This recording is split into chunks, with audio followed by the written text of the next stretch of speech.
지난달 동구 목욕탕 화재 폭발 사고의 1차 감식 결과가 나왔습니다. 2차 폭발 원인으로 유류 저장 탱크가 지목됐는데 허가받지 않은 유류를 보관한 업주가 입건됐습니다. 2020년 초량 지하차도 참사로 인해 3명이 숨진 사고로 기소된 전 부산 동구청 관계자들이 항소심에서 대거 무죄 혹은 감형받았습니다. 멧돼지 번식 시기인 다음 달을 앞두고 부산 곳곳에서 멧돼지가 출몰하고 있습니다. 기장군에서 10마리 중 7마리가 붙잡혔는데 멧돼지 주요 출몰 지역과 주의점 짚어봤습니다. 부산시 교육청이 전국 최초로 현장 밀착형 학교 행정지원청을 설치해 교사들의 행정 업무 줄이기에 나섭니다. 학교 행정지원청은 내년 1월부터 운영됩니다.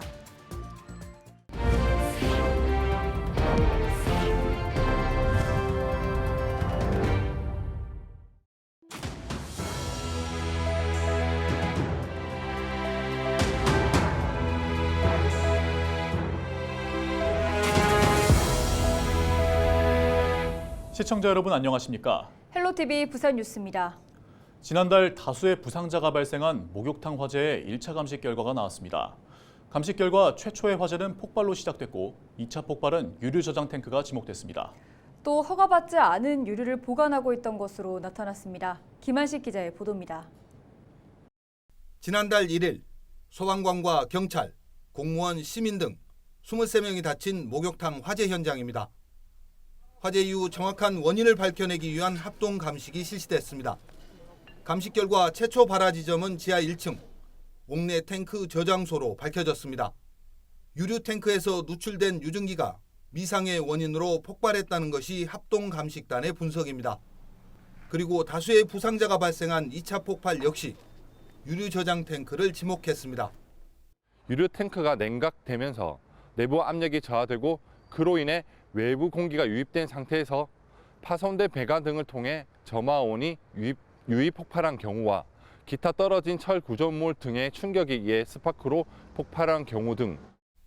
합동 감식 결과 목욕탕 업주 A씨는 위험물 안전관리법상 허가되지 않은 유류를 탱크 안에 보관한 것으로 밝혀졌습니다. 동부경찰서는 A씨를 업무상 과실치상 혐의로 입건해 조사하고 있습니다. 또 소방당국은 이번 화재를 계기로 목욕탕 위험물 허가시설 109곳에 대해 일제 점검을 실시했습니다. 이 결과 28개소에서 허가받지 않은 위험물 보관과 탱크 전용실 내벽 균열 등 52건의 위반 사례가 적발됐습니다. 이 가운데 46건은 행정명령을 내리고 1명을 입건 조치했습니다. 소방당국은 또 옥내 저장소 관리 감독 강화를 위한 제도 개선을 소방청에 건의했습니다. 헬로티비 뉴스 김한식입니다. 멧돼지 번식 시기인 11월을 앞두고 부산 곳곳에서 멧돼지가 출몰하고 있습니다. 지난 15일 해운대구 반여동 일대에 멧돼지 떼가 줄지어 이동하는 것이 목격됐고 16일에는 만덕에서도 출몰해 3마리가 사살됐는데요. 멧돼지 주요 출몰 지역과 주의점, 장보영 기자가 짚어봅니다.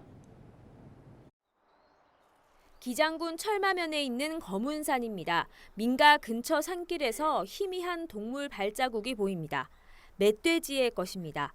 주변을 지나가며 땅을 파헤쳐 놓은 겁니다. 조금 더 올라가니 멧돼지가 진흙 목욕을 한 것으로 추정되는 곳도 있습니다. 인근 마을 주민들은 최근 들어 열흘에 한 번씩은 멧돼지의 흔적을 발견하고 있습니다. 겨울 되면은 이제 목욕한 뒹구는 자리가 많이 있고 산에 가면은 치는 거 판다고 많이 파놨고 상부도 관리하고 등반하는 사람도 있고 한데 좀 걱정이 좀 되지 혹시나 만날까 싶어가지고. 부산시의 통계에 따르면 지난 1월부터 10월 15일까지 잡힌 야생 멧돼지는 580마리로 지난해 전체 포획 실적인 563마리를 넘어섰습니다. 지역별로 보면 기장군에서 449마리가 잡혔는데 전체 포획률의 76%에 달합니다. 월별로 보면 멧돼지가 새끼를 기르는 기간인 5월에 2배로 늘어났다가 이후 40마리에서 50마리 수준을 유지하고 있습니다. 관련 민원은 수억 차례 접어들면서 최근 3개월 128건 접수됐습니다. 아무래도 도심보다 여기 산지고 논밭도 갖고 계시는 분들이 많다 보니까 이제 추석 전후로 해서는 이제 그 고구마나 이제 뭐 상추, 배추 좀 많이 먹으러 내려왔고요. 이제 지금쯤 되면 이제 밤하고 이제 산에서 나는 이제 열매들 먹으러 좀 많이 오고 있습니다. 기장의 경우 철마면 장전리와 구칠리, 일광읍 용천리 순으로 멧돼지가 많이 잡힙니다. 관계자들은 멧돼지 번식 기간인 11월에서 1월 사이 더욱 주의가 필요하다고 조언합니다. 멧돼지의 흔적을 발견할 경우 가까운 경찰서나 구군에 신고하는 게 좋습니다. 멧돼지를 만난다면 눈을 바라보면서 주변 나무나 바위 등 지형 지물 뒤로 몸을 숨겨야 합니다. 무엇보다 소리를 지르거나 등을 보이는 등 자극하는 행동은 금물입니다. 헬로티비 뉴스 장보영입니다.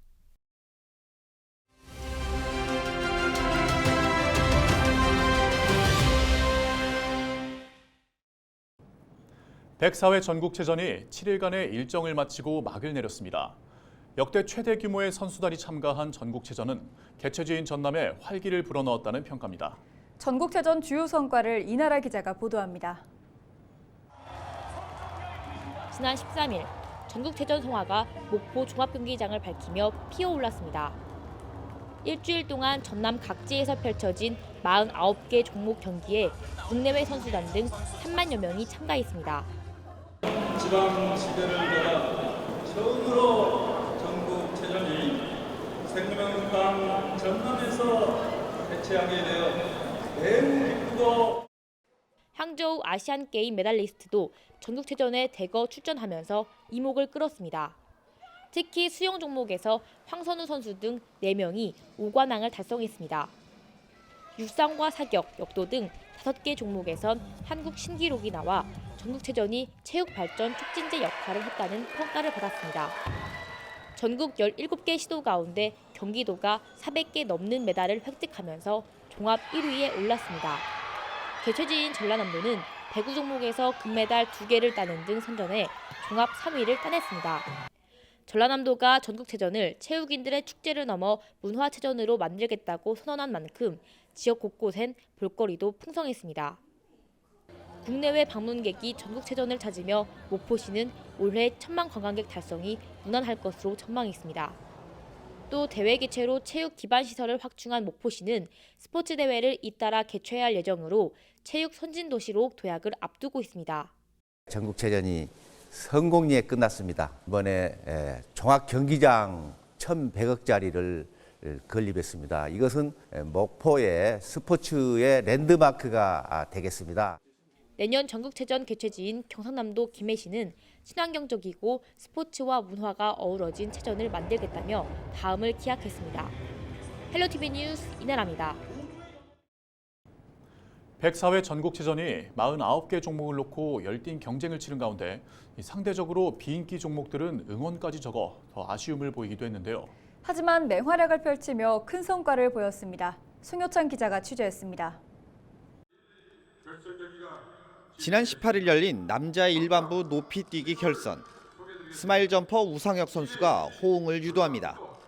관중석에 있던 사람들은 이에 맞춰 박수를 치며 응원을 보냅니다. 그래서일까?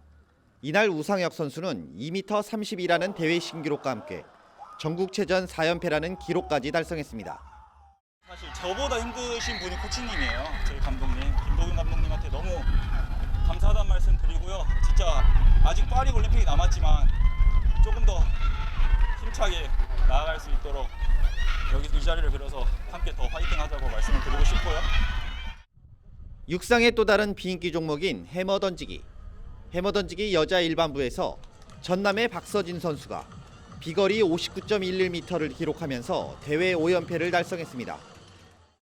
제 목표는 항상 한국 신기록과 제 최고 기록을 목표로 하고 있는데 지금 한국 신기록이 고등학생이 아시안게임에서 결과를 냈어요. 근데 거기에 대해서 해머가 발전하고 있는 거에 대해서 되게 행복감을 느끼고요. 그 한국 신기록을 위해 저는 열심히 다시 도전하겠습니다.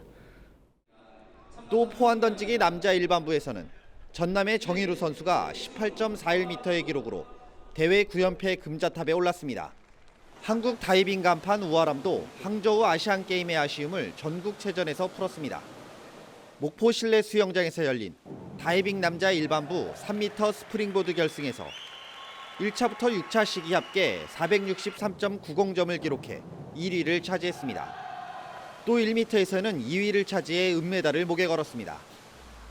19일을 끝으로 막을 내린 제104회 전국체육대회. 비록 인기와는 거리가 있지만 선수들은 오늘도 자신의 종목에 최선을 다하며 성과를 내고 있습니다. 헬로티비 뉴스 송희창입니다.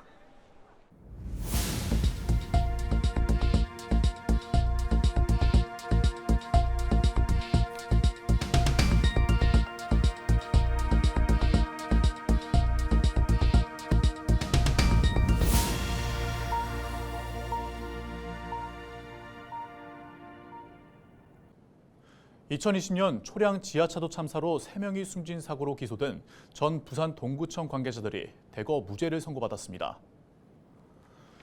부산지법 형사 2-1부는 업무상 과실치사 등 혐의로 기소된 전 동구청 A 부구청장에게 무죄를 선고했습니다.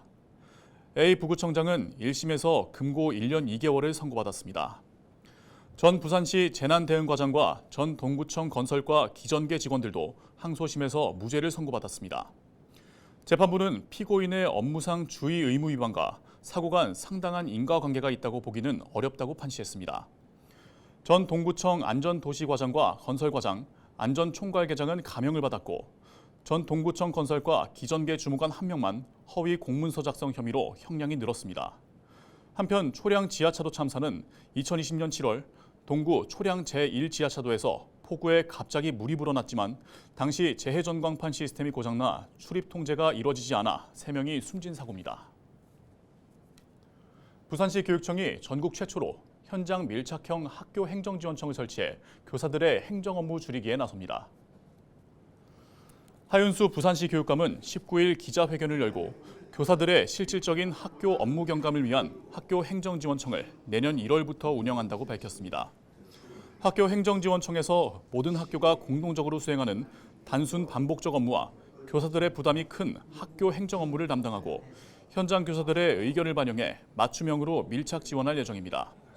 시교육청은 2024년 휴교 예정인 신년 초에 임시로 문을 열고 영도 지역에 새 보금자리를 만들기 위해 후보지를 물색 중이라고 설명했습니다. 학교 행정지원청은 방과 후 학교지원팀과 학교 채용지원팀, 학교 행정지원팀 등 42명으로 꾸려집니다. 부산시가 정부가 추진하고 있는 의대 정원 확대에 대해 지역 의료 안전망 구축에 많은 도움이 될 것으로 기대한다고 밝혔습니다. 부산시는 의대 정원 확대가 수도권의 의사가 과도하게 집중되는 문제를 해결하고 비수도권의 지역, 필수 의료 서비스 개선을 위한 방향으로 추진해야 한다고 설명했습니다. 또 지속적인 인구 감소로 인한 의료 공급 과잉 우려와 의료 수가의 현실화 등 의료계에서 우려하는 문제에 대한 대책이 함께 고민돼야 한다고 전했습니다. 한편 시는 달빛 어린이병원 확대와 24시간 소아응급진료기관 운영을 지원하고 침례병원의 공공병원화, 시립아동병원 건립 등 공공병원 기반 시설 확충에 힘쓰고 있다고 밝혔습니다. 최근 정부가 의대 정원 확대 계획을 내놓은 가운데 기장군의 방사선 의학전문대학원을 유치하기 위한 노력이 계속되고 있습니다. 기장군은 동남권 의과학산단 내의 원자력의학원, 의료용 중입자 가속기 등 대형 방사선 시설들이 모이는 만큼 병원과 연구시설 산업체가 연계해 교육기관까지 들어선다면 세계적인 방사선 의학 중심지가 될 수 있을 것이라고 강조하고 있습니다. 장안읍 주민들도 의전원 유치를 지지하는 현수막을 내걸고 홍보 활동을 이어가고 있습니다. 방사선 의학전문대학원은 임상의료와 연구를 동시에 하는 7년제 과정의 의사과학자 양성을 목표로 부경대와 기장군이 업무 협약을 맺고 함께 설립을 추진 중입니다. 부산시가 어린이 통학로 종합안전대책을 발표했습니다. 시는 지난 4월 영도구 한 초등학교 앞에서 발생한 어린이 사망 사고를 계기로 통학로 안전시설 정비 기준 등을 마련해 후속 절차를 추진하고 있다고 밝혔습니다. 부산시는 4년간 총 632억 원의 예산을 들여 850여 곳의 어린이 보호구역에 불법 주정차 CCTV와 시인성 강화를 위한 보도와 방호 울타리 등을 설치한다는 계획입니다. 부산 원아시아 페스티벌이 오는 21일부터 이틀간 열립니다. 21일에는 부산 아시아드 주경기장에서 K-팝 콘서트가, 22일에는 부산항 일부도에서 파크 콘서트가 열릴 예정입니다.